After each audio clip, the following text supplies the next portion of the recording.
momento, ou passando por um momento de estresse, nós estamos atravessando, nós estamos ali estimulando e vivenciando uma experiência do sistema simpático, da cor vermelha, que está ligado ao aspecto masculino, né? A glândula pineal. E quando nós estamos assim equilibrado ou um pouco mais calmo, mais light, né? Assim, bem suave, num momento bem oposto daquilo que nós descrevemos agora, nós estamos então aplicando aí o sistema nervoso parasimpático, que é da cor azul, que representa aí o lado feminino. Ou seja, nós temos 7 chakras no corpo, né? E diante das cores que nós temos, que é os 2 braços aí do corpo, azul e vermelho, que é positivo e negativo, e yang, então nós temos os chakras que está ligado a isso, né?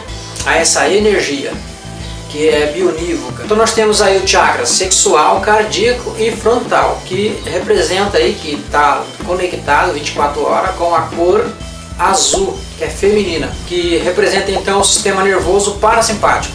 E os demais chakras que sobram, que são 4, de cor vermelha, negativo, representa então aí o sistema nervoso simpático, que seria o chakra esplênico, umbilical, laríngeo e coronário.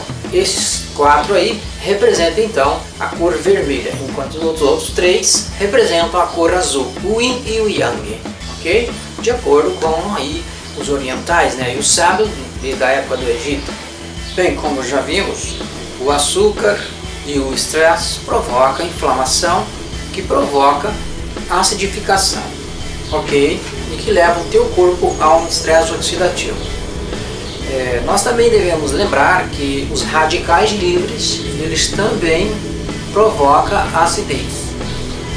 E o radical livre, ele precisa estar pareado. Então, como forma o par e o que é o radical livre? Muito bem. Então, o par do radical livre é formado da maneira seguinte: nós temos o oxigênio e temos a água, né? Então, quando eu inalo e estou ingerindo água, eu estou formando par, desde que eu tenha uma água boa, né? Porque se eu já tomar uma água acidificada, eu já vou ter problema. Lembrando também que o oxigênio, uma vez que eu inalo ele, cerca de 6% automaticamente já vai virar radical livre. Mas esse 6% que é convertido, assim que nós inalamos, o próprio corpo se encarrega de converter ele em propriedades alcalinas. Ele é transformado lá embaixo, na saída do intestino, num osso chamado íleon. Então, esse não é tanto problema. O maior problema do radical livre é quando o par, que foi constituído para fazer a condutividade elétrica, para que o corpo tenha a capacidade hidroeletrolítica, quando esse par aqui então se rompe, ou seja, eles se separam, aí nós vamos ter o radical livre, né? De um lado, tanto de um lado quanto do outro. Então aí nós temos o problema. Por quê? Ele vai ficar incessantemente agredindo as células que estão pareadas para tentar entrar, para tentar encontrar um par. Com isso, ele obstrui a qualidade da célula, ele leva essa célula a uma acidificação. E aí ela vai se tornar também carcinogênica. Então é muito complicado o radical livre por essa questão. Ele leva o corpo a uma oxidação. Então nós temos que tomar cuidado, porque o radical livre ele vai se desprender um do outro, ou seja, ele vai desparear quando eu estou estressado ou quando eu como diversos tipos de alimentos que são acidificante, e que vai lá e que rompe essa barreira, né? E isso provoca no organismo uma avalanche de inflamações, e isso é muito ruim. E quem vai sofrer com isso é o endotélio, lá nas artérias. É lá nas artérias, justamente no músculo liso, onde está o ponto de gatilho, o início, a partida, no endotélio, onde tudo pode começar para um caminho de um infarto. O endotélio, ele tem apenas a espessura de uma célula, mas nele acontecem tremendas quantidades de atividades bioquímicas.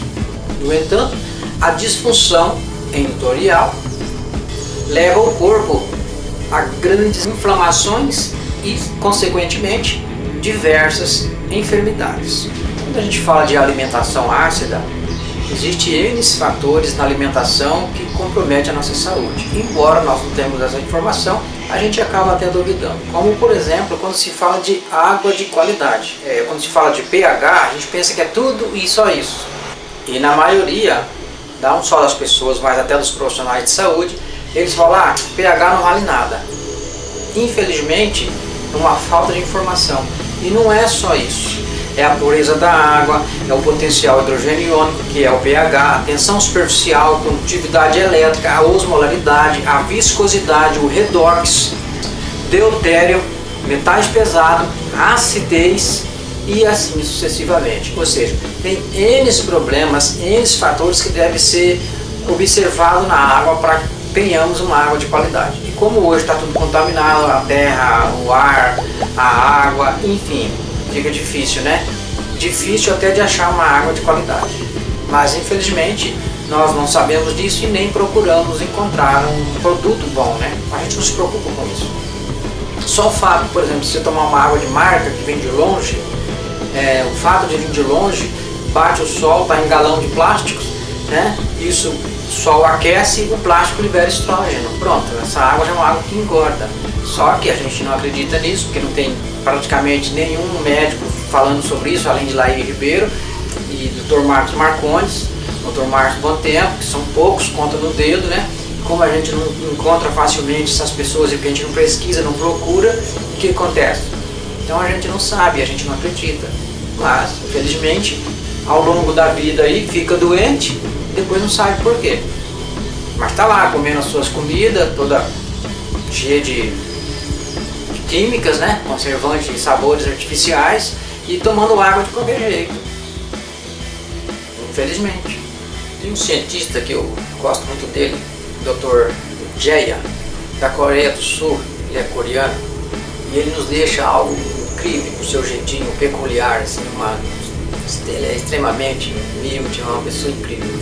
E ele fala assim, quando eu aprendi sobre o estresse, que é de graça e que vem de todo mundo, de toda parte, de qualquer lugar, eu nunca mais quis aceitar. Ele fala, até mesmo a minha patroa, quando ela vem gritando comigo, ela está estressada, eu digo para ela assim, obrigado, sim senhora, é um barato ele. Então, nós temos que aprender com ele, porque o estresse, infelizmente, não vale a pena. Ele nos torna carcinogênicos e doentes, infelizmente. Namastê.